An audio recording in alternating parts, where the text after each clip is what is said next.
Okay, video number 2. In this video, I'm covering the letters N to Z. And as in video number 1, you've got some green letters, you've got some amber letters, and there is one red letter here, which is X. Fortunately, it's not very widely used, so it shouldn't be a problem.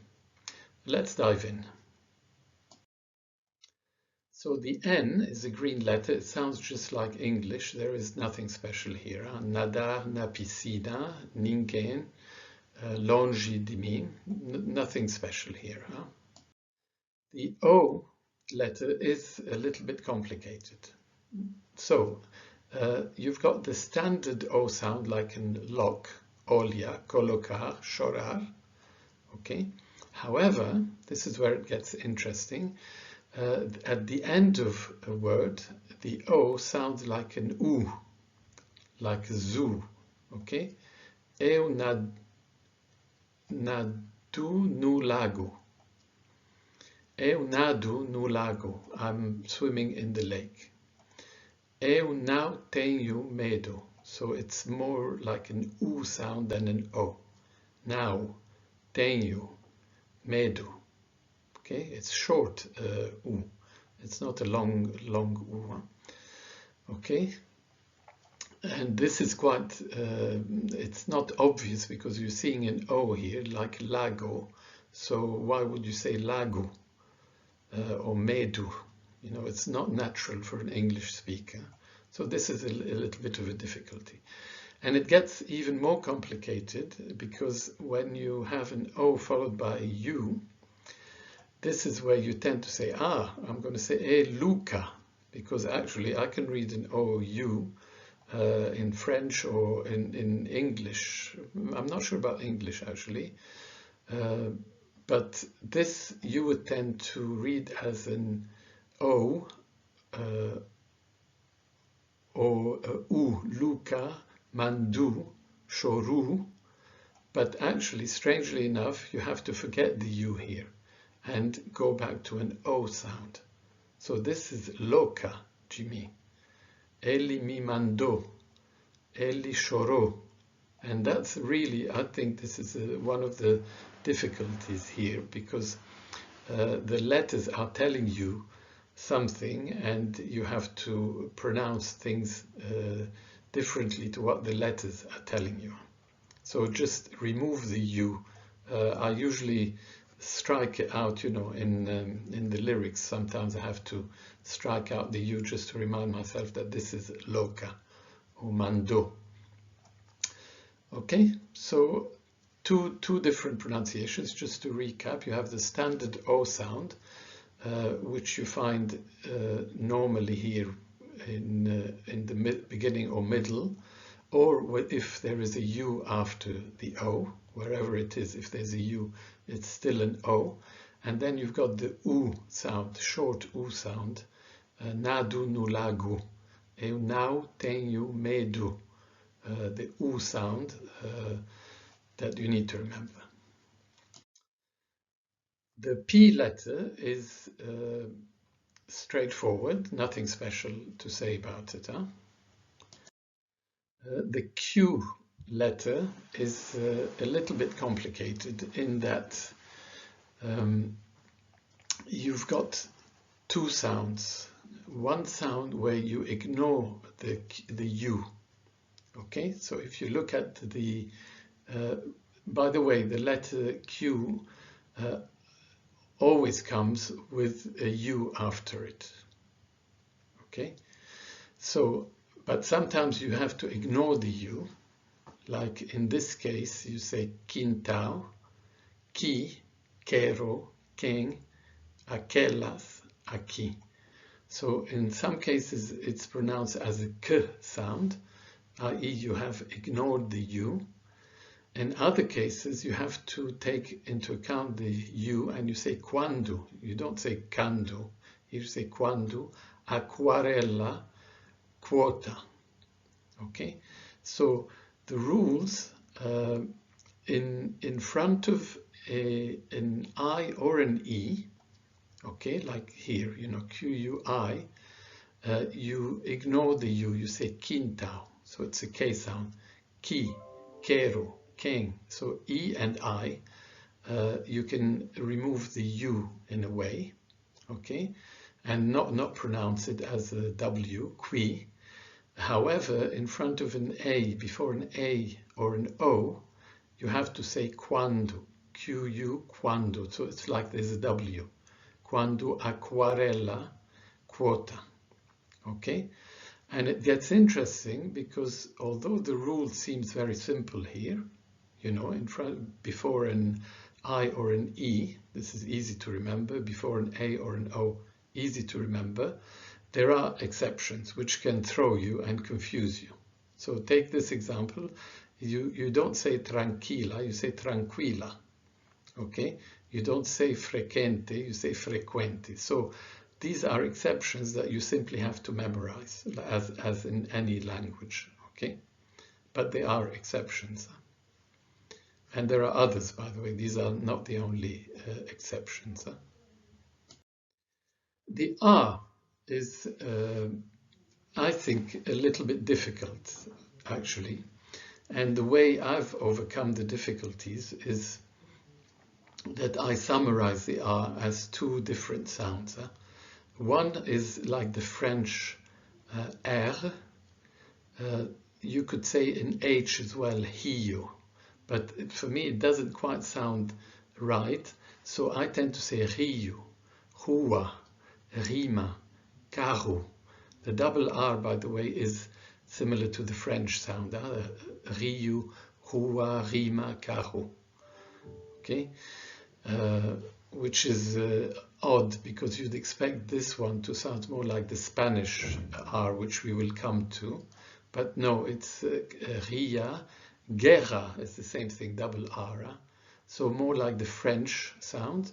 And then you've got the trilled R, like the Spanish, cara, admirar, para poder amar. Okay? So at the start of a word, it's more like the French, or when it's a double R.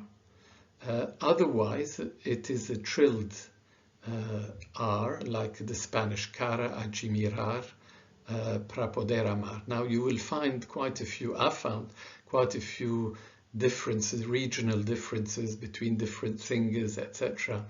In the way that they pronounce, especially these R's, you know, the trilled R's.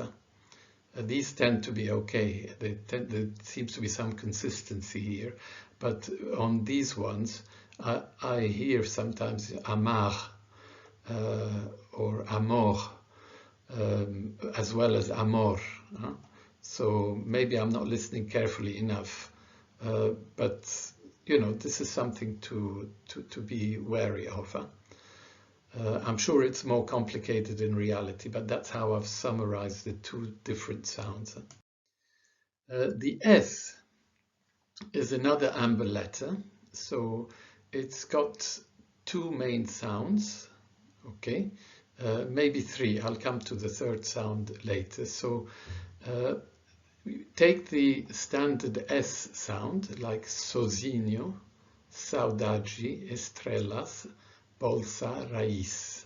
Okay, so in general, it sounds like the S in snake or paste. Okay, otherwise, between two vowels, it sounds more like a Z. This is casa, mesa, lisa, camisa. Okay, I think it's camisa actually. You see, it's confusing because in Spanish you would say camisa, but I think in Portuguese you say camisa. Casa, mesa, lisa, camisa, like a Z, okay? Between two consonants here. Okay, otherwise it's a normal S sound. Now, it gets complicated here because you will hear, I hear a lot of sh, coisas, esquecer, estrelas, tristeza. So you will hear even sometimes the same song, the same artist say both tristeza, so the S sound, and tristeza. Actually, these should be H's. I apologize. This is a mistake in the slide. What I meant to say is Estrela tristeza here. Okay, so I guess you just have to. I think there are big regional differences here in the way artists pronounce this S. Sometimes you will hear lots of sh's. Sometimes the sh's disappear and the artist only speaks in S's. And a good example actually for me is there's a song called Coisas Distantes, and the Leni Andrade, I think, she puts lots of sh's in the song, Coisas Distantes. So it's full of sh's, and I think they sound very nice actually, but once again, I think there are big differences that you just have to maybe choose your preference or just sing the way your favorite version of the song is. The T is an amber letter because it sounds, we've got two different sounds. Either the standard T, like basta, tardi, targi, todus, terra, attento, normal T, before an A or an O. Before an I or a final E, it sounds like a chi, civer, cirar, okay, ardenti, I ci amo, eu ci amo, pra ci dizer, pra ci dizer adeus. See, not easy, huh? You've got the dizer here, like the J, pra ci dizer adeus. Okay, so before an I or a final E, you have to add this J or sh sound, civer, cirar, ardenti, eu ci amo, pra ci dizer. Okay, so that's the T. The U is not like in English. It sounds more like an U. Okay, but it's easy to remember because that's the main sound of the U. A ultima pergunta. Okay, so U, just remember the U is like having a double O. Okay. With the Q here, it is, I think we talked about the Q rules actually. This is aquelas, huh? So I don't need to repeat this. I don't know why I mentioned this again. The Q sounds quanto and aquelas, these have been covered with the Q sounds, huh? So I don't want to confuse you. Just forget this and go back to the explanations in the Q. This is just trying to say that sometimes it's silent like aquelas, and sometimes it's pronounced like quanto, okay, which is explained earlier. The V, there's nothing special. It is pronounced as in English. And the W is rarely used. So nothing much to, mainly in borrowed words, foreign words. The X is a little bit difficult. Fortunately, it's not very, very widely used, but it is it is used. You will find it in songs, and so it is worth actually covering here.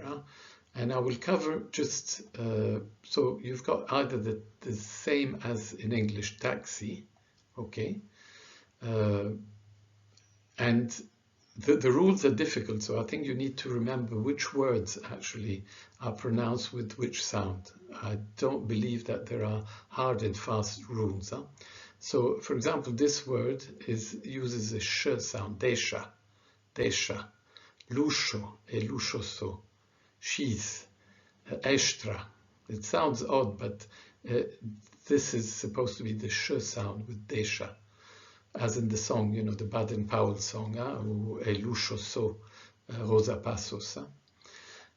Or you have the S sound, like Massimo, Prossimo. Okay. Now, actually, let me mention here something which I haven't mentioned at all. The accent I don't cover in these two videos, the stress or the emphasis on syllables. But because I guess in songs, if you try to imitate the singer, you won't have any problem. But English speakers will tend sometimes to put the stress or the emphasis on the wrong syllable, which happens actually in any situation where you're learning another language. But this is covered. This is not covered in here. You just have to pay attention to sometimes you have a clue. This is saying prossimo, so it's telling you actually that the emphasis is at the beginning. So try to remember that the accents sometimes serve that purpose, and sometimes you don't have the accent, so you have to, in this case, you don't have an accent, but the emphasis is a bit like prossimo at the beginning, massimo, okay? So, and then you've got a Z sound. For example, the word esisti, it's a Z sound. It's not escisti, or esisti. It is esisti, okay? Or esisti. As we said, some people will put a sh sound here instead of an s. Esatto, zisti, okay? Esisti, esatto. And then you've got a strange one, I guess. Well, this is the shish, is orayu shish, is X-ray. Okay, I don't think you're going to see many X-rays in the songs. But there you are. It just shows you a little bit the complexity of the X sound. But really, I would be wary that you will find this one, the sh sound, desha, lusho, quite a lot in songs, and you will find the Z sound, esisti, esatto, okay? The Y is like a foreign, you will find it in borrowed words or in a proper noun. Yoga, invece, I don't know why I've forgot to put this in black, okay? So nothing special here, like in English. And the same with Z, it's not frequently used, but it's got the same sound as in English. So there you are. This is the end of the second video. So I've covered all the letters of the alphabet and some combinations of these letters with others, either vowels or consonants. So it's up to you now. I think that it is really worth learning these rules because there aren't that many, and it is worth starting to read lyrics and try to guess how things are pronounced. And to be honest, with a bit of effort, it may take you a few days of effort to learn to pronounce these words and to learn to sing, you know, your favorite lyrics. But it's really worth it. It really is a pleasure and a joy to be able to pick up Brazilian songs or songs in Portuguese and be able to sing them. I think it's difficult to describe the sense of achievement the first time you are able to sing one of these beautiful songs. So there you are. Best of luck and happy singing.